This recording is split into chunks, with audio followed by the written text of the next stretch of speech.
안녕하세요. 초등언빠TV의 짠쌤입니다. 우리 아이들에게 어떠한 문제집을 선택해서 안겨주어야 될지 많이 고민하실 것 같습니다. 특히나 수학 문제집은 지금 현재 아이의 수학 수준에 맞춰서 무엇부터 시작해서 그 다음 단계는 뭐 해야 되는지 또 고민이 많으셨을 겁니다. 그래서 수학 관련된 내용들은 제가 별도의 영상으로 자세하게 설명을 해 놓았고요. 이번 영상에서는요, 최근에 독해력, 문해력, 독서력, 사고력, 이해력 등등을 위해서 1일 1독해 같은 문제집을 많이 구매하시고 매일 아이들에게 풀리게 하시는 것 같습니다. 독서 논술, 문해력 증진을 위한 매일 작은 하나의 습관이라고 하는데요. 제가 시중에 나와 있는 그런 문제집들을 쭉 보면서 그게 똑같은 수준의 문제집은 아니다라는 생각이 들었고요. 그래서 아이들에게 어떻게 어떠한 순서로 단계로 제공을 하면 좋을지에 대한 내용들을 좀 정리를 해봤습니다. 그리고 우리 맞벌이 부부 들은 경우에는 아이들의 학습을 매일매일 체크하기가 사실 쉽지 않아요. 그래서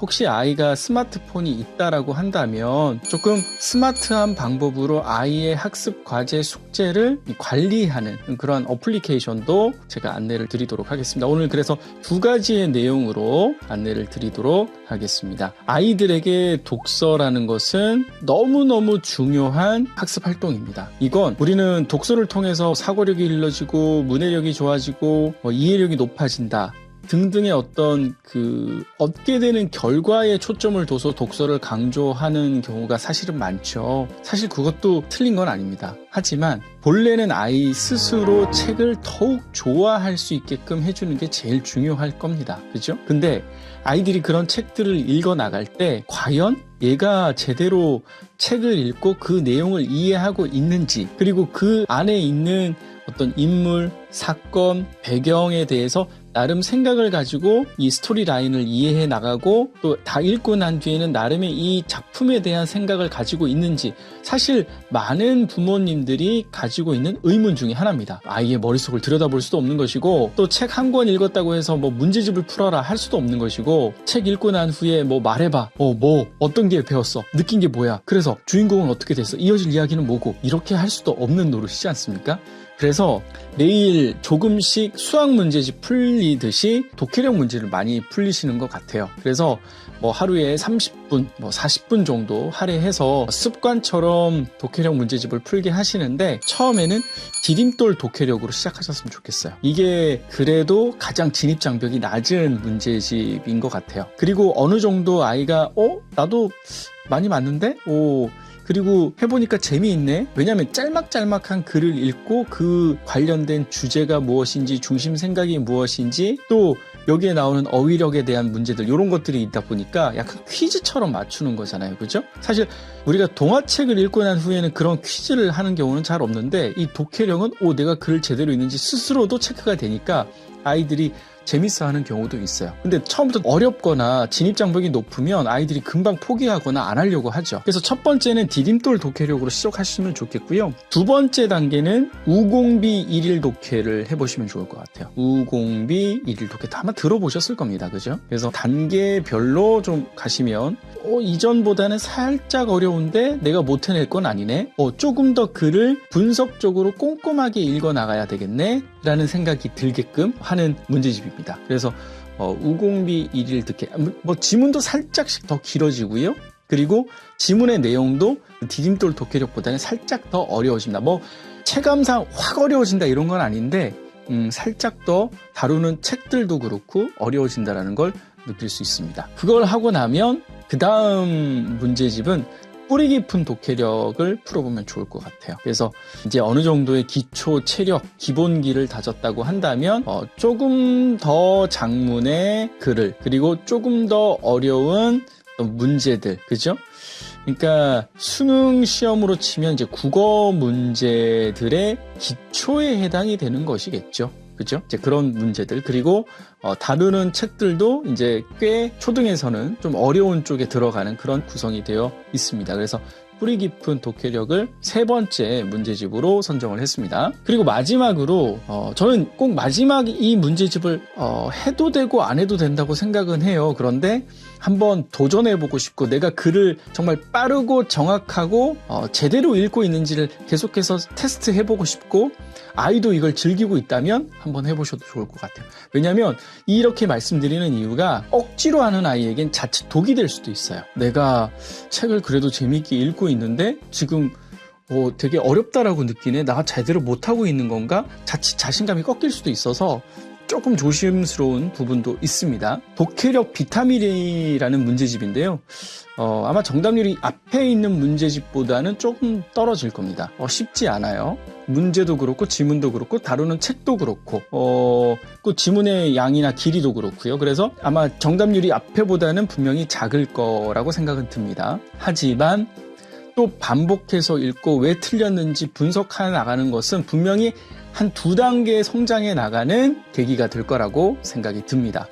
이러한 문제집을 풀 때요, 2가지 좀 주의점을 가지고 가셨으면 좋겠어요. 첫 번째는 시간을 정해놓고 풀었으면 좋겠습니다. 천천히 그냥 책 읽듯이 읽는 것이 아니라 이거는 사실은 책 읽기와는 좀 다른 것이죠. 뭐냐면 속독이 필요하고 논리적으로 빨리 중심 생각을 잡고 이야기의 흐름 라인을 잡아가는 훈련을 하는 것이거든요. 그러니까 우리가 책을 읽을 때는 저자가 주는 즐거움을 느끼기 위해서 읽는다고 한다면 이것은 거기에 독서의 기초 체력을 바탕으로 해서 국어 문제를 빨리 풀어낼 수 있는 훈련을 하는 것이거든요. 그러니까 빨리 정보를 받아들이고 그 정보에서 필요한 것들을 발췌해서 문제를 풀어나가는 것이기 때문에 그냥 무작정 시간이 많이 있는 것은 그렇게 도움이 되지 않을 수가 있어요. 그래서 첫 번째 주의점은 반드시 시간을 정해놓고 풀면 좋겠습니다. 그래서 보통 긴 지문 기준으로 해서 한 15분 정도 안에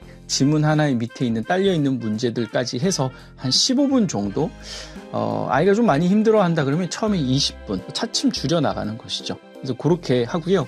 두 번째 주의점은 아이에게 기본적인 내용을 좀 전달할 필요가 있어요. 뭐냐면 하나의 문단에는 하나의 중심 생각이 있다라는 거예요.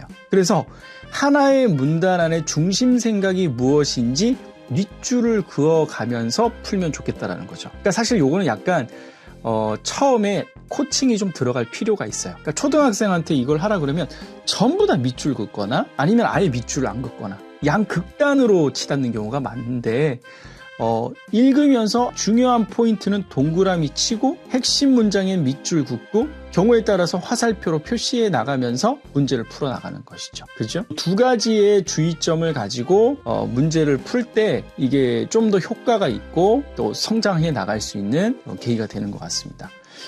더 들어가면 너무 스킬적인 부분으로 들어가요. 문제를 먼저 읽은 다음에 문제에서 필요로 하는 것을 위에서 빠르게 읽고 찾아서 문제를 이거는 사실은 약간 스킬적인 부분이잖아요. 근데 그런 부분은 배제하고 이 앞에 2가지 주의점을 확인하시면 좋을 것 같습니다. 아이들이요, 이런 독해력 문제, 수학 문제 이런 것들 매일매일 성실의 벽돌을 쌓아 나가는 게 참 중요합니다. 그렇죠? 그래서 이렇게 해 나가는 게 중요한데 사실 엄마 입장에서는 이걸 매일매일 아이가 하는지 안 하는지를 체크하기가 쉽지 않거든요. 그렇죠? 그래서 제가 오늘 말씀드리는 아이의 학습 활동에 대한 체크리스트를 조금은 스마트하게, 그러니까 고학년에 해당이 될 겁니다. 저학년은 굳이 그렇게 하실 필요가 없고 그냥 종이에다가 달력에다가 체크리스트를 틱틱 하시는 게 맞고요. 초등학교 한 6학년, 빠르면 5학년쯤 되면 스마트폰이 있을 확률이 높죠. 그래서 어플 중에 밀리빌리라는 어플이 있어요. 이 밀리빌리에 엄마가 숙제를 등록을 합니다. 예를 들어서 오늘 뿌리 깊은 독해력 몇 페이지부터 몇 페이지까지 체크리스트를 이렇게 쭉 올립니다. 그리고 오늘 수학 디딤돌 기본 응용 몇 페이지부터 몇 페이지까지 그런 식으로 체크리스트를 할 수 있는 숙제들을 올립니다. 그죠?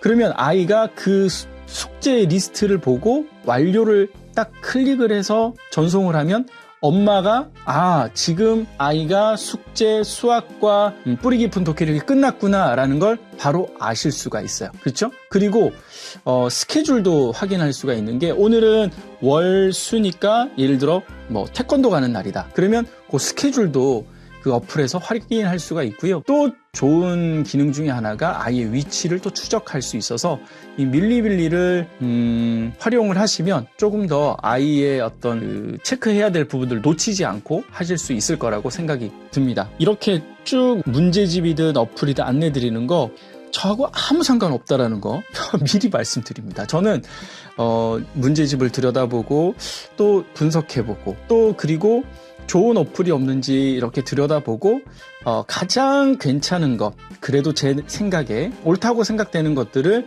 그냥 안내 드리는 것 뿐입니다. 그래서 오히려 더 저는 편합니다. 그죠? 네, 그래서 이런 내용들이 있구나 하면서 살펴보시고 맞으시면 또 사용하시고 네, 고민해 보시면 좋을 것 같습니다. 아무쪼록 오늘 독해력에 대한 문제집 쭉 제가 이런 단계로 좀 나갔으면 좋겠다라는 거, 그리고 아이의 학습 체크리스트 밀리빌리라는 어플까지 안내를 드렸습니다. 저희 초등부모학교 내용 도움이 많이 되시나요? 선물과 같은 짜잔하고 선물과 같은 영상을 10분 정도로 추려서 선물을 해드리고 있습니다. 그래서 구독해 놓으시면요, 딱 영상 도착하면 라디오처럼 그냥 편안하게 들으시면 좋을 것 같습니다. 함께 해주셔서 고맙습니다. 짜잔쌤이었습니다.